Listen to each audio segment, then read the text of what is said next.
கோல் mining அப்படின்னு சொல்லி ஒரு இஷ்யூ வந்து நடந்துச்சு. அதுலக்குள்ள மாட்டிக்கிட்டாங்க அப்படின்ட்டு. தொடர்ச்சியா இந்த மாதிரி நியூஸ்ல மேபி நியூஸஸ் பாப்புலரைஸ் ஆனதுக்கு அப்புறம் அந்த விஷயத்துக்கு இது எவ்வளவு நாளா நடந்துட்டு இருக்குங்கிறது அங்க லோக்கல் பீப்புளுக்கு தான் தெரியும் வச்சுக்கோங்க. So, நமக்கு எக்ஸாம்ல இந்த மாதிரியான கோல் ராக்ஹோல் மைனிங்ஸ் அப்படிங்கிற இஷ்யூ ஒன்று இருக்கும்போது எப்படிதான் கொஸ்டின்ஸ் வந்து ப்ரிலிம்ஸுக்கு வரலாம், நம்ம அதை வந்து என்ன மாதிரி வந்து எதிர்பார்க்கலாம்? Okay okay. ஆக்சுவலாக லேட்ரல் மைனிங் வந்து ஒரு பெரிய சென்சிட்டிவான ஒரு இஷ்யூ, நேஷ்னல் லெவல் அட்டென்ஷன் வாங்கின இஷ்யூ தான். இதில் நமக்கு பிலிம்ஸ் பாயிண்ட் ஆஃப் வியூ அப்படிங்கிறப்போ கொஞ்சம் இன்டைரக்டாக வேணால் ரிலேட் பண்ணி கேட்கலாம். இப்போ பர்டிகுலர் லேட்ரல் மைனிங் அங்கே பண்ணுறது வந்து என்ன சோர்ஸுக்காகனா கோல் நிலக்கரி எடுக்கிறதுக்காக தான் அது பண்ணியிருக்காங்க. அப்போ நார்த் ஈஸ்டர்ன் ஸ்டேட்டில் வந்து கோல் வந்து ரிச்சாக இருக்குது அப்படிங்கிறது ஒரு இன்ஃபோ இதில் நமக்கு இன்டைரக்டாக கிடைக்குது. ஓகே, ஏன்னா நார்மலாக வந்து கோல் ரிசோர்ஸ் அப்படிங்கிறப்ப நம்ம ஜார்க்கண்ட் ஒடிசா மட்டும்தான் பேசிகிட்டே இருப்போம், இந்தியாவில் வந்து ரிச்சான இடம் அப்படின்னு. At the same time north eastern ரீஜியன்லேயும் வந்து கோல் அதிகமாக இருக்குது. ஓகே, பர்டிகுலராக டெர்சியரி கோல்னு சொல்லுவோம். ரொம்ப ஓல்டஸ்ட் கோல் கிடையாது, நியூலி ஃபார்ம்டு டெர்சியரி பீரியடில் உள்ள கோல்னு சொல்லுவோம் அதை. அந்த ரிசோர்ஸ் அதிகமாக இங்கே கிடைக்குது. அப்போ நார்த் ஈஸ்டில் இந்த ரிசோர்ஸ் இருக்குது அப்படிங்கிறது நமக்கு பிலிம்ஸ் பாயிண்ட் ஆஃப் வியூவில் தெரியணும்.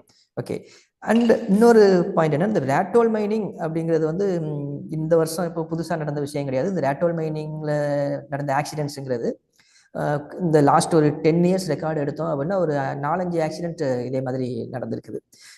2000 இப்போ 24 வந்து பார்த்தீங்கன்னா நாகாலாந்தில் ரேட்டோல் மைனிங் ஆக்சிடென்ட் ஆகி 6 பேர் இறந்து போனாங்க. அந்த ஈவெண்ட் நடந்துச்சு. 2000 இப்போ அஸ்ஸாமில் நடந்திருக்குது. 2018 மேகாலயாவில் ஒரு ஆக்சிடென்ட் நடந்துச்சு. அதுவும் மேகாலயாவில் வந்து பார்த்தீங்கன்னா 15 பேர் உள்ள மாட்டினாங்க, 2 பாடியை தான் வெளியவே எடுக்க முடிஞ்சது. அந்த அளவுக்குலாம் இஷ்யூஸ் நடந்தது. அப்போ அடிக்கடி இந்த ஈவெண்ட் நடந்துகிட்டே இருக்குது. அப்போது 2014 வந்து நேஷ்னல் கிரீன் ட்ரிபுனல் வந்து லேட்ரல் மைனிங் பண்ணக்கூடாதுன்னு சொல்லி பேன் பண்ணாங்க. அது ஒரு மேஜர் இஷ்யூ.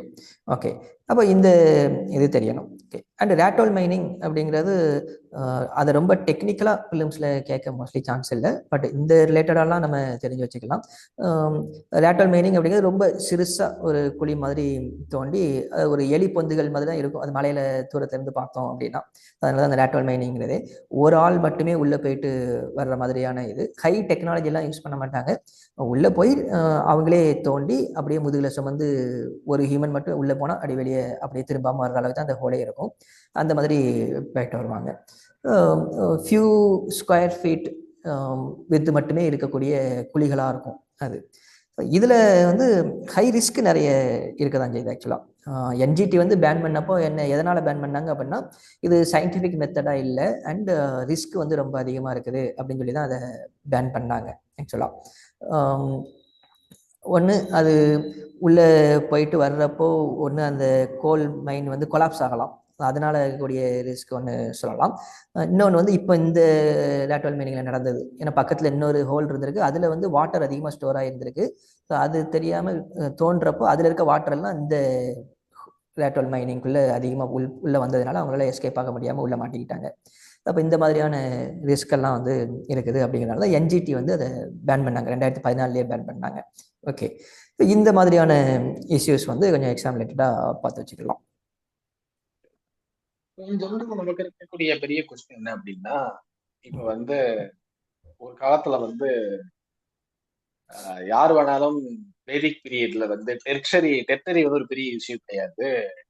உங்களுக்கு வந்து நிலம் வந்து யாரு விதைக்கிறீங்களோ அவங்களுக்கானது. அதுக்கப்புறம் இந்த கிங்ஸ் வந்து அதை சென்ட்ரலைஸ் பண்ணாங்க. It is a government property.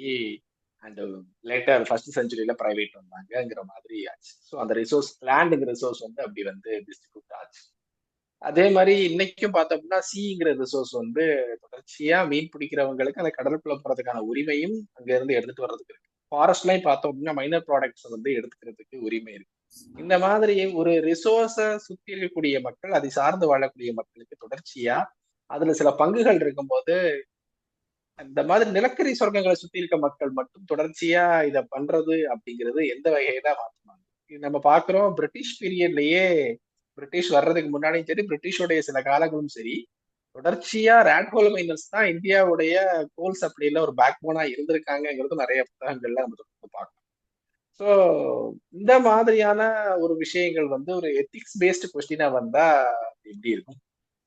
கண்டிப்பா. இது வந்து நம்ம டிஸ்கஸ் பண்ண வேண்டிய ஒரு விஷயம் தான். ஏன்னா ஜென்ரலா வந்து நெறைய ஆஸ்பிரன்ட்ஸ் கிட்ட இருக்கிற ஒரு தாட் வந்து என்னன்னா, ஒருவேளை இது வந்து கவர்மெண்ட்டுக்கு அகைன்ஸ்டா திங்க் பண்ற விஷயமா மாறிடுமோ! நம்ம இதெல்லாம் வந்து மெயின்ஸ் பாயிண்ட் ஆஃப் வியூல திங்க் பண்ண வேண்டாமோ! அப்படிலாம் திங்க் பண்ணிடுறோம். பட் அப்படி இருக்கணும்னு அவசியம் இல்ல. மெயின்ஸ்ல வந்து அதையுமே கேட்டிருக்காங்க. சில விஷயங்கள குடுத்து இதனுடைய டிராபேக்ஸ் என்ன அப்படின்னு டைரக்ட்டா கேட்கிறதே இருக்கும். அதனால எல்லா இடத்துலயும் நம்ம வந்து அம் கவர்மெண்ட் பண்றதுல இருக்கக்கூடிய சில டிமெரிட்ஸ் என்ன அப்படிங்கிறது யூபிஎஸ்சியில் வந்து நிறைய இடங்கள்ல கேட்டது உண்டு. ஸ்கீம்ஸாக இருக்கட்டும், இல்லை நிறைய விஷயங்களா இருக்கட்டும். ஓகே. இப்போ நீங்க சொன்ன மாதிரி தான். இப்போ ஆக்சுவலாக ஒரு ரீஜன் இருக்குன்னா அந்த பக்கத்தில் இருக்க மக்களுக்கு அதுக்கான உரிமை இருக்கணும் அப்படிங்கிறது தான். ஈவன் நமக்கு யுஎன்னுடைய நிறைய கன்வென்ஷன்ஸ்லேயே பயோடைவர்சிட்டி கன்வென்ஷன்லேயே அதை சஸ்டைனபிள் டெவலப்மெண்ட்டுக்கு எம்பசைஸ் பண்ணுறாங்க. Sharing benefits through access biodiversity அப்படிங்கிறதுல. ஸோ எந்த இடத்துல இருந்து நம்ம ஒரு ரிசோர்ஸை யூட்டிலைஸ் பண்ணுறோமோ அந்த இடத்து மக்களுக்கு அந்த ரீஜியனுக்கு ஏதாச்சும் ஒரு பெனிஃபிட் வந்து கண்டிப்பாக போய் சேரணும் அப்படிங்கிறது தான். அதனால தான் இப்போ நமக்கு யூபிஎஸ்சிலே வந்து சில கொஸ்டின்ஸ் கேட்டது உண்டு. என்னன்னா ரிசோர்ஸ் ரிச் ரீஜியனாக இருக்கிறது எல்லாமே வந்து ஏன் வந்து அண்டர் டெவலப்டாக இருக்குது, அதுக்கான என்ன ரிலேட் ஆகுது அப்படிலாம் கேட்டிருக்காங்க யூபிஎஸ்சியில். அப்போ அது மெயின்ஸ் பாயிண்ட் ஆஃப் வியூவில் கண்டிப்பாக இந்த மாதிரியான விஷயங்கள் வந்து நம்ம டிஸ்கஸ் பண்ணி தான் பண்ணணும் கண்டிப்பாக. அப்போ டெக்னாலஜி இல்லாமல் வெறும் ரிசோர்ஸ் எக்ஸ்பிளாய்டேஷன் மட்டும் இருக்குது, டெக்னாலஜிக்கல் இன்னோவேஷன்ஸ் வரலை அப்படிங்கிறப்போ அந்த ரீஜன் வந்து ரிசோர்ஸ் ரிச் ரீஜனாக இருந்தும் அண்டர் டெவலப்டாகவே இருந்துட்டு இருக்குது. நிறைய ஆப்பிரிக்காவை எக்ஸாம்பிள் சொல்லலாம், நம்மளோட இந்தியாவில் ஈஸ்டர்ன் இந்தியாவை எக்ஸாம்பிளாக சொல்லலாம். ரிசோர்ஸ் ரிச்சாக இருக்குது அண்ட் டெக்னாலஜிக்கல் இன்னோவேஷன் வரல. அப்போ சவுத்தில் இருக்கிற ஸ்டேட் எல்லாம் பார்த்தோம்னா நமக்கு ரிசோர்ஸ் புவராக தான் இருக்கும், ஆனால் டெக்னாலஜிக்கல் இன்னோவேஷன் அதிகம். ஆந்திராவாக இருக்கட்டும், தமிழ்நாடு இருக்குது, கர்நாடகா, அதெல்லாம்.